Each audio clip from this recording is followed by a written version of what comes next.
Bonjour, je bénis le Seigneur qui nous donne cette possibilité de pouvoir partager sa parole. Aujourd'hui, nous voulons aborder un sujet par rapport à quand tu montres ce que tu n'es pas. Quand tu montres ce que tu n'es pas.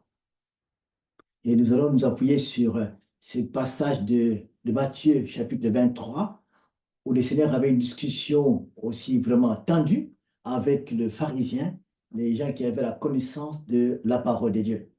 Nous lirons juste quelques versets. Nous prendrons le verset 25. Malheur à vous, spécialistes de la loi et pharisiens hypocrites. Vous nettoyez soigneusement l'extérieur de vos coupes et de vos assiettes, mais vous les remplissez du produit de vos vols et laissez que vos désirs incontrôlés convoitent. Pharisiens aveugles commencent donc par purifier l'intérieur de la coupe et de l'assiette, alors l'extérieur lui-même sera pur. Verset 27, malheur à vous, spécialistes de la loi et pharisiens hypocrites, vous êtes comme ces tombeaux crépus de blanc qui sont beaux au dehors, mais à l'intérieur, il n'y a qu'ossements de cadavres et pourriture. Vous de même, à l'extérieur, vous avez l'air juste aux yeux des hommes, mais à l'intérieur, il n'y a qu'hypocrisie et désobéissance à Dieu. À l'intérieur, il n'y a qu'hypocrisie et désobéissance à Dieu. Et ces paroles sont tellement fortes que le Seigneur était tellement sévère. C'est dans ce seul passage où Matthieu en parle profondément de l'attitude du Seigneur face à la position des pharisiens qui connaissent la loi. Et nous voulons parler un peu aujourd'hui de ce sujet-là. Quand tu montres à l'extérieur aux gens ce que tu n'es pas. Et du coup, à l'époque, on dit, mais les pharisiens, ils enseignaient. Ils enseignaient beaucoup de choses. C'est eux qui portaient la loi. Mais ils enseignent des choses dont eux-mêmes ne vivaient pas. Et personne ne savait. Personne ne pouvait les reprocher. Quand Jésus est arrivé, quand il a commencé ce ministère, il s'est adressé à eux de manière claire et violente parce qu'il devait comprendre que l'attitude n'était pas bonne. Et il dit malheur à eux. Dans plusieurs versets, si vous prenez tous les textes, chapitre 23, plusieurs fois il dit malheur, malheur, malheur. À vous parce que vous êtes hypocrites, désobéissants. Et vous gardez les choses, vous faites passer ce que vous dites. Et c'est terrible. On va le voir, c'est cela. Mais les choses ne sont pas terminées. Aujourd'hui, il y a tellement d'hypocrisie. Que ce soit dans nos familles, dans les relations familiales, dans les relations conjugales, dans les relations aux églises. Les gens ne sont pas vraiment ceux qui sont, ils doivent être. C'est comme si on vit parfois, vous connaissez les bals masqués, où les gens viennent avec des masques, on ne sait pas qui est derrière. Parfois, on peut venir dans une communauté des gens masqués, comme si on vient chacun se cache derrière quelque chose, mais dont il n'est pas.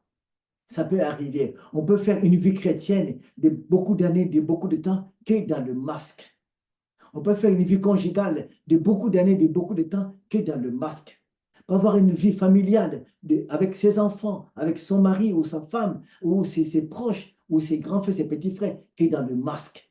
Et c'est ça qui est très, très dangereux. Aujourd'hui, l'hypocrisie est partout. Et vous connaissez le vernis. Oui, le vernis est quelque chose qui cache derrière quelque chose. Les vernis, quand on le met, ça brille. C'est beau à voir, à regarder. Mais derrière, il y a quelque chose qui est abîmé, qu'on veut cacher derrière. L'évangile n'apporte pas le vernis. L'évangile n'est pas ce n'est pas une couche de vernis de ce que nous savons. L'évangile, il vient ôter le péché. Il vient enlever le mal. Il veut dévoiler le péché pour que nous puissions être purs. C'est ça l'évangile. Aujourd'hui, si nous prêchons l'évangile, si nous écoutons l'évangile, ce n'est pas du vernis qu'il faut mettre cacher quelque chose derrière. L'évangile libère. La parole de Dieu libère. Or, ces gens qui avaient la parole, ces pharisiens, ils avaient la parole de Dieu. C'est comme s'ils mettaient une couche sur ça. Ils n'étaient pas sincères. Et le Seigneur Jésus les reproche. Jésus n'a pas changé. C'est qu'il était à l'époque des pharisiens, il est de même aujourd'hui. Le problème aujourd'hui, si le Christ ne s'apporte pas aux non-croyants, il ne porte pas à eux, il ne s'apporte pas aux autres personnes qui ne connaissent pas la loi, mais il s'apporte à ceux qui connaissent la loi, à ceux qui ont accès à la parole de Dieu. Aujourd'hui, je m'adresse à vous, frères, à vous, sœurs, vous qui êtes enfants de Dieu, vous qui avez accès à la parole de Dieu, vous avez accès à l'évangile. C'est pour ça que Christ s'adresse à vous à travers ce texte. Comment agissons-nous, nous qui avons accès à l'évangile? Oui, le païen peut être hypocrite. C'est sa vie. Il n'a rien C'est sa vie, sa façon de fonctionner. Mais le croyant qui a accès à la parole, à la vérité, nous n'avons plus le droit de marcher dans l'hypocrisie. On n'a plus ce droit-là. Nous avons accès à la vérité. Nous avons accès à l'évangile qui libère.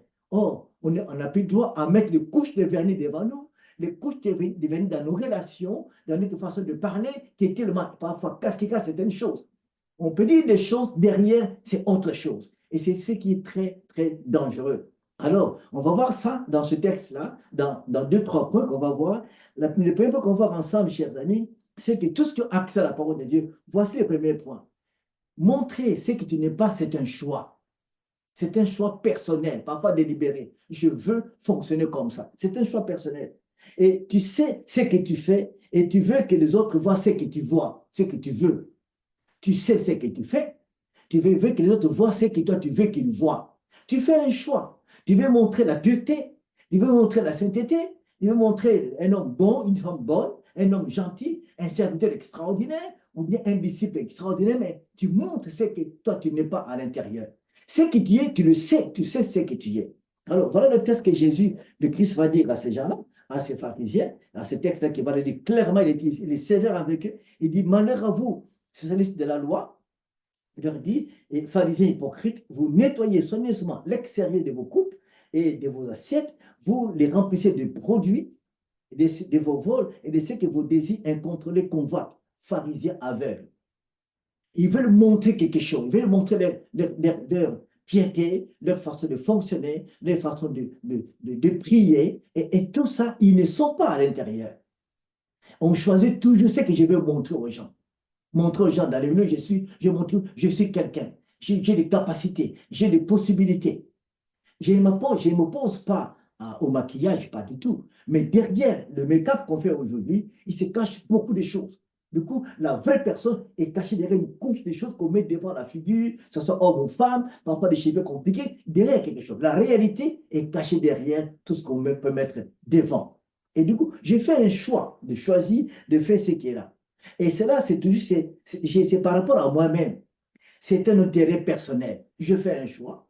Je montre, je sais que moi, je veux qu'il voit. Ça profite à moi-même, à mon intérêt personnel. Et puis, ça profite au diable, à l'ennemi. L'apparence ne profite qu'à toi-même. L'apparence profite aussi à l'ennemi et qui au contraire qui te détruit. Mais ça ne profite pas à Dieu, ni à l'Église, ni à ceux qui t'entourent. Ça ne profite pas. Et ce qui est très dangereux, faire un choix terrible et qui peut coûter cher. Dans le présent, parfois aussi dans l'avenir. Et ensuite, nous allons voir autre chose aussi, à part les choix. La deuxième chose, c'est développer une certaine forme de résistance à l'esprit. J'ai accès à la parole de Dieu. Je sais que c'est que Dieu dit. Je sais que c'est que l'Esprit Saint me convainc par rapport à ça. Mais je résiste. Je reste dans l'apparence. Je montre ce que je ne suis pas. Et c'est ce qui est très, très dangereux. Nous pouvons voir cette histoire dans la Bible, dans beaucoup d'endroits. Regardez le cas de David, ce roi formidable. Après avoir pris la femme d'autrui, femme d'Uri, il a pris Bathsheba, il était en paix. Il montait que tout allait bien, mais il savait qu'au fond de lui, j'ai tué quelqu'un à qui appartenait cette femme. Mais il montrait la sérénité, le calme et tout comme s'il n'y avait rien. Or, une femme pleurait. Un homme est parti dans la tombe. Il était au courant de ça. Mais il fallait qu'un prophète arrive. Nathan lui a parlé. Et quand ceci était éclairé, il a quitté la fausseté, il est entré dans la réalité. Il a abandonné l'apparence, il a accepté la réalité. Il a commencé à prier, à reconnaître son péché. Psaume 32, psaume 51, il dévoile son cœur, ce qu'il est au fond de lui, et que Dieu puisse lui pardonner. Vous savez ce que la Bible va dire plus tard. Dieu désire un cœur qui est contrit, un cœur qui est triste et qui s'ouvre à lui. Dieu n'a pas besoin de ton apparence et de mon apparence. Il n'a pas besoin de ça. L'Esprit, c'est quand il vient vers nous, le travail qu'il fait de nous convaincre. Et il nous convainc du péché pour que nous soyons réels. L'œuvre de l'Esprit, c'est de nous convaincre du péché pour nous rendre réels, pour nous enlever de la fausseté que nous avons. Ça fait tant d'années, ça fait depuis qu'on ne sait pas combien d'années. Nous enlevez ça, nous amène dans la réalité. Mais parfois, nous refusons la réalité. Nous gardons notre apparence. On peut donner beaucoup de titres spirituels, des titres sociaux aussi, des titres académiques, beaucoup de choses, mais en réalité, qui suis-je réellement? Qui suis-je réellement? Qui suis-je? Jésus nous connaît. Jésus te connaît et il me connaît. Qui je suis dans le secret de moi-même. Et du coup, résister à l'Esprit Saint, c'est une fausse route et c'est très dangereux. On a accès à la parole, accès à l'évangile, mais je ne veux pas. Je vais rester sous le vernis d'une certaine apparence. Et c'est faire une fausse paix. Parfois, on se fait une fausse paix à nous-mêmes. Je crée une paix, oui, tout va bien. C'est une fausse paix. Au fond, ce n'est pas une paix. Je me crée une fausse sécurité. Je dis ça, sécurité, oui, tout va bien. Oh, c'est faux, c'est pas vrai. On se rassure soi-même. En fait, l'assurance vient de Dieu, hein, ne vient pas de nous. Il ne faut pas se rassurer. La paix vient du Seigneur. La sécurité vient du Seigneur. L'assurance vient de lui. Il ne faut pas se créer une forme d'assurance. Oui, j'ai fait ça, je suis sûr. Tu t'es détruit toi-même en tant qu'enfant de Dieu. Nous devons faire beaucoup, beaucoup attention. Ce passage est dur. Si Christ était dur avec ces gens-là, il est de même aujourd'hui. Le Seigneur tolère pas l'apparence. Il n'accepte pas ça. C'est pour ça que l'Esprit Saint veut nous convaincre de péché pour nous faire sortir de là et qu'on soit des personnes qui marchent dans la réalité, dans la vérité. Et troisième chose qu'on va voir dans cela aussi, que doit faire, qu'est-ce que je dois attendre de la part de Dieu? Souvent, ceux qui sont dans l'apparence, tout le monde attend de Dieu quelque chose. Quand je prie, Dieu puisse me bénir, m'orienter, me faire du bien, me révéler des choses. Oui, c'est ça qu'on attend de Dieu, plusieurs choses. Mais quand je vis dans l'apparence, dans ce qui est faux, qu'est-ce que Dieu va me donner? Qu'est-ce que j'attends de lui? Je suis dans l'apparence, dans la fausseté, je veux que Dieu puisse me bénir, me fortifier, m'amener plus loin. Ça, c'est une grosse bêtise et ça ne marchera pas comme ça. Le Seigneur ne bénit pas dans l'apparence. Il ne bénit pas dans l'apparence. Il bénit dans la sincérité du cœur. Un cœur sincère. C'est un cœur qui reçoit de Dieu beaucoup, beaucoup, beaucoup de choses. Quand je marche dans l'apparence, dans ce qui n'est pas vrai, pour que j'attende de Dieu, Dieu puisse me bénir, me fortifier, c'est dangereux. Il ne fera pas ça. La seule chose qu'il te fera pour toi, c'est de te convaincre, afin que tu puisses revenir à lui dans la vérité. Veux-tu être béni? Veux-tu grandir? Veux-tu vivre des choses extraordinaires avec le Seigneur? Alors, attends-toi, change. Abandonne l'apparence. Le Seigneur t'apportera beaucoup, beaucoup de choses. Et il agira dans ta vie profondément. Il te comblera. Il te comblera parce que le Seigneur, si nous sommes sincères devant le Seigneur, dans notre foi, notre ce que nous vivons, dans l'intérieur et l'extérieur, que Dieu puisse nous convaincre. Le Seigneur dit aux pharisiens, nettoie la coupe à l'intérieur. Notre énergie dans notre vie spirituelle, ce n'est pas le focaliser dans ce que les gens voient. Ton énergie spirituelle, ton travail, il faut le focaliser, la focaliser l'énergie à l'intérieur. Travaillons notre homme intérieur. Mettons du temps à travailler au fond de nous. Focalisons un focus sur notre homme intérieur. Si nous travaillons l'homme intérieur, l'extérieur sera béni. C'est ça. Mais souvent, nous nous focalisons à ce que les gens puissent me voir. Qui suis-je? Je fais tout pour me montrer. Tu perds le temps. Mais il faut retourner à travailler. Si aujourd'hui, je vous appelle simplement à changer de cap. Focalise-toi à travers l'homme intérieur.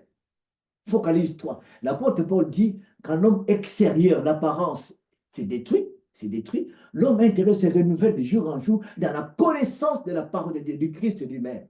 Alors, pourquoi pas perdre du temps à approfondir l'apparence ou d'entrer dans la profondeur de ce qui est intérieur, là où Dieu veut te bénir? Faisons attention. Faisons beaucoup attention. Alors, change de cap, tourne-toi, travaille l'intérieur. Prends ton temps dans la présence de Dieu et tu gagneras beaucoup. Travaille l'intérieur. Focalise-toi à l'intérieur de ton âme, dans le secret où personne ne peut accéder. Tu seras l'homme, la femme que Dieu bénira énormément. Enfin, quatrième chose, la croissance est compromise et bloquée en quelque sorte. Si je montre ce que je ne suis pas, je bloque ma croissance spirituelle. Ou dans le programme divin, l'homme, le croyant, doit grandir. Il y a une croissance spirituelle que Dieu a prévue dans notre vie spirituelle. On doit aller plus loin et des disciples, ceux qui marchent comme le Christ. La Bible dit que Dieu nous a prédestinés, nous a préparés à être semblables à Jésus-Christ, à notre Seigneur, le Christ. C'est un travail que l'Esprit Saint fait à travers nous, dans la vie de chaque jour, nous aider à progresser dans cette allure-là. Mais en réalité, si j'ai vu dans l'apparence, j'ai une vision obscurcie des choses spirituelles. Je ne vois plus en réalité ce que Dieu veut. Ma vision est devenue sombre, floue, je ne vois plus. L'apparence nous rend aveugles. de ce que Dieu veut nous montrer. L'apparence rend aveugle de ce que Dieu veut faire. Je ne verrai pas. L'Esprit Saint ne révélera pas ce qu'il veut faire pendant que je veux rester dans l'apparence. L'apparence aussi me mène à des dimensions parfois tristes. Ce qui est triste parfois, je vais plonger dans la jalousie, dans la comparaison. Ah, lui, là-bas, il est bien, il est très bien, les choses avancent chez lui, sa maison est bien, son travail est bien, mais pas tu vis dans l'apparence. Et tu sais pas ce qui se passe là-bas chez l'autre. Et du coup, une parenthèse, si tu vois quelqu'un qui vit qui vit dans sa vie, il ne sait pas ce qu'il fait, n'enviez pas les personnes, n'envie pas. Tu ne sais pas ce qui est derrière. Tu ne connais pas la vraie personne. Asaph, dans le psaume 73, a envié les riches. Ils étaient bien, ils n'ont pas de problème, ils sont en bon point, la santé est bonne. Mais il a dit, quand je suis entré dans le sanctuaire pour chercher la face de Dieu, j'ai compris que leur vie c'est horrible. Un homme en belle voiture, une belle maison, c'est une apparence qui veut afficher qu'on voit qu'il a l'argent, qu'il est intelligent, mais dans le secret de lui, c'était malheureux. Un homme qui souffre, qui pleure la nuit dans son lit, qui soupire, mais tu ne sais pas. Alors, pourquoi envier les gens? Pourquoi envier une personne? Même spirit, même dans les églises, pourquoi envier un frère? Pourquoi envier une sœur? C'est pas parce que parfois, ce n'est qu'une apparence qui lui montre là. La vraie personne, tu ne la connais pas. Sortons de la jalousie, sortons des faits d'envier les gens. Ça n'arrange pas les choses. Sois toi et regardons le Christ, regardons le Seigneur par le Saint-Esprit et nous serons en paix. Alors, la croissance que Dieu va t'accorder, c'est dans la tranquillité, c'est dans la vérité et dans la sincérité. Le Seigneur te bénira. Alors, cesse de montrer ce que tu n'es pas.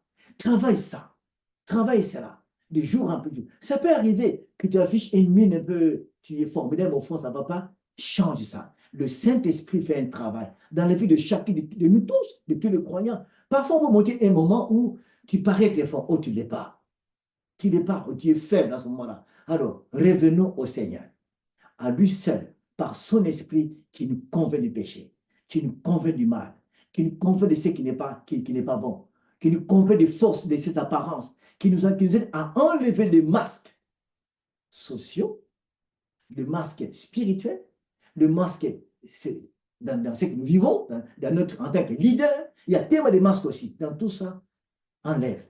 Je ne sais pas quel masque tu portes, quel masque tu mets devant. Je ne sais pas qu'est-ce que tu caches derrière et que le monde ne voit pas encore. Mais sache-le, le Seigneur, son esprit, c'est autre chose. Que Dieu puisse t'aider, que Dieu puisse nous aider tous à être vrais, à être sincères, à marcher comme Dieu le veut. Ne montre pas ce que tu n'es pas. Que Dieu de grâce à son esprit nous convainc, nous éclaire. Simplement, si cette parole t'a plu, alors entre dans ta chambre, cherche le Seigneur, parle-lui. Si tu n'arrives pas, cherche un homme de Dieu, un frère, une sœur, et prie avec lui. Et en plus, si ça t'a plu, tu peux la partager, cette parole, la partager à d'autres personnes, qu'eux aussi soient bénis et qu'ils avancent avec le Seigneur. Que le Seigneur, qui connaît nos cœurs, qui connaît l'apparence que nous avons, vraie ou fausse, il sait qu'il puisse nous garder en lui et nous conduire. Amen. Soyez bénis. À la prochaine. Au revoir.